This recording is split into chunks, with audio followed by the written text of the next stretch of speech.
मित्रांनो, आज आपण या ठिकाणी MSCIT इरा सेशन 25 बघणार आहोत. तर सिम्युलेशन क्वेश्चन या ठिकाणी आपण सुरू करूया. सिम्युलेशन क्वेश्चन स्टार्ट करूया. फर्स्ट क्वेश्चन आहे, बाय अलाइनिंग टेक्स्ट और numbers you improve the appearance of your spreadsheet and option make it easier to read and understand. Hence, align the selected text at the center. Select केलेले text आपल्याला centre alignment करायचे. त्यासाठी सर्वात अगोदर इथे alignment group मध्ये इथे centre alignment दिली, त्यावर क्लिक करा.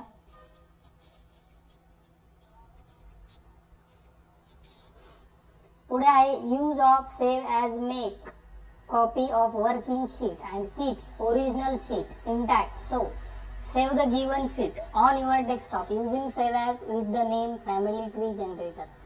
डॉक्युमेंटला सेव्ह करायचं आहे, त्यासाठी फाईल टॅबला क्लिक करायचं आहे, सेव्ह ॲज ला क्लिक करायचं आहे, डेस्कटॉप फोल्डरला क्लिक करायचं आहे, फाईल नेम मध्ये क्लिक करायचं आहे आणि नंतर सेव्ह करायचं.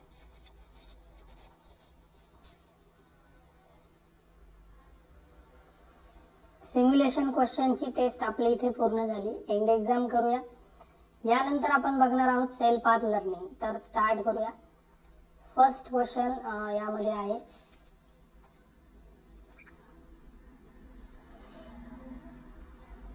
Identify which of the following image displays family tree. तर सेकंड नंबरची जी इमेज आहे ती आहे फॅमिली ट्री.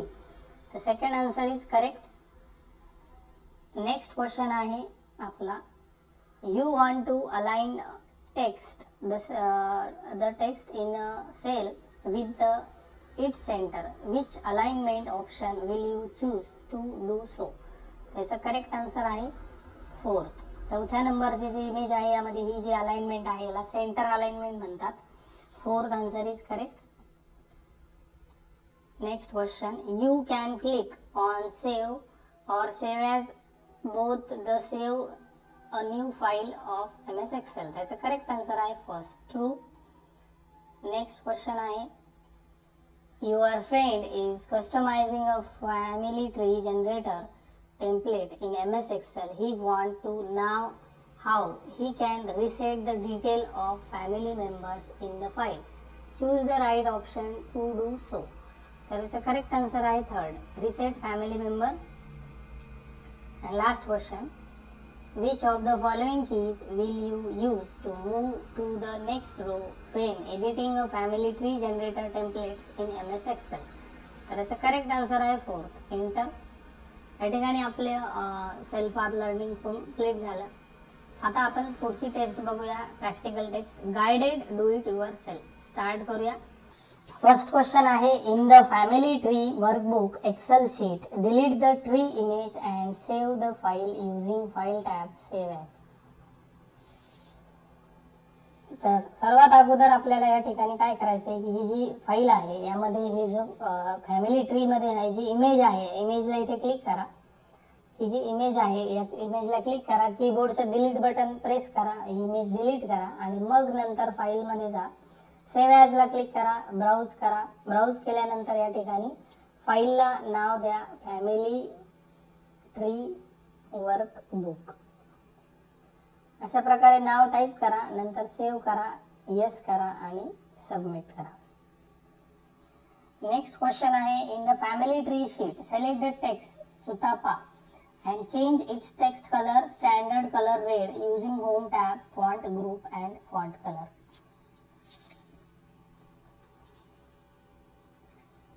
तर आपल्याला या ठिकाणी काय करायचंय, सुतापा नावाचं एक टेक्स्ट आहे यामध्ये, हे या टेक्स्टवर इथे क्लिक करायचंय, याचा फॉन्ट कलर रेड करायचा. त्याच्यासाठी इथे फॉन्ट ग्रुप मध्ये फॉन्ट कलर दिलाय, त्यावर क्लिक करा, यामध्ये रेड कलरला इथे क्लिक करा आणि सबमिट करा. पुढे आहे, save the family tree workbook on your desktop with the name family tree generator using the file tab and save as.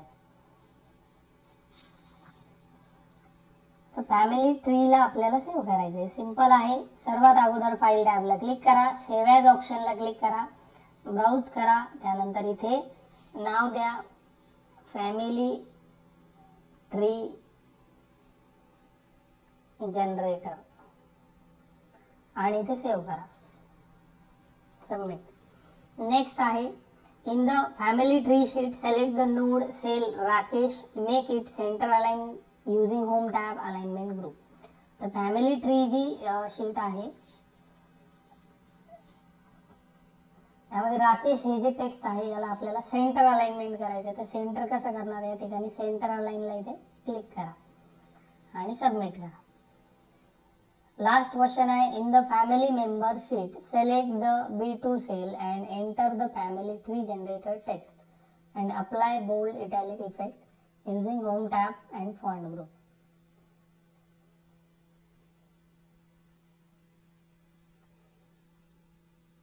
B2 cell मध्ये तुम्हाला सर्वात अगोदर क्लिक करायचे, B2 सेलला क्लिक करायचे. B2 सेलला क्लिक केल्यानंतर यामध्ये टाईप करा फॅमिली ट्री जनरेटर असे टेक्स्ट टाईप करा. टेक्स्ट टाईप झाल्यानंतर काय करायचंय, बाहेर क्लिक करा बाजूला दुसऱ्या सेलमध्ये आणि परत एकदा B2 वरती क्लिक करा आणि त्यानंतर इथे बोल्ड या ऑप्शनला क्लिक करा. त्यानंतर इटॅलिक ऑप्शन आहे समोर, या इटॅलिक वरती क्लिक करा आणि नंतर इथे सबमिट करा. तर अशा प्रकारे सेशनची आपली ही डू इट युअरसेल्फ टेस्ट होती ती कंप्लीट झाली.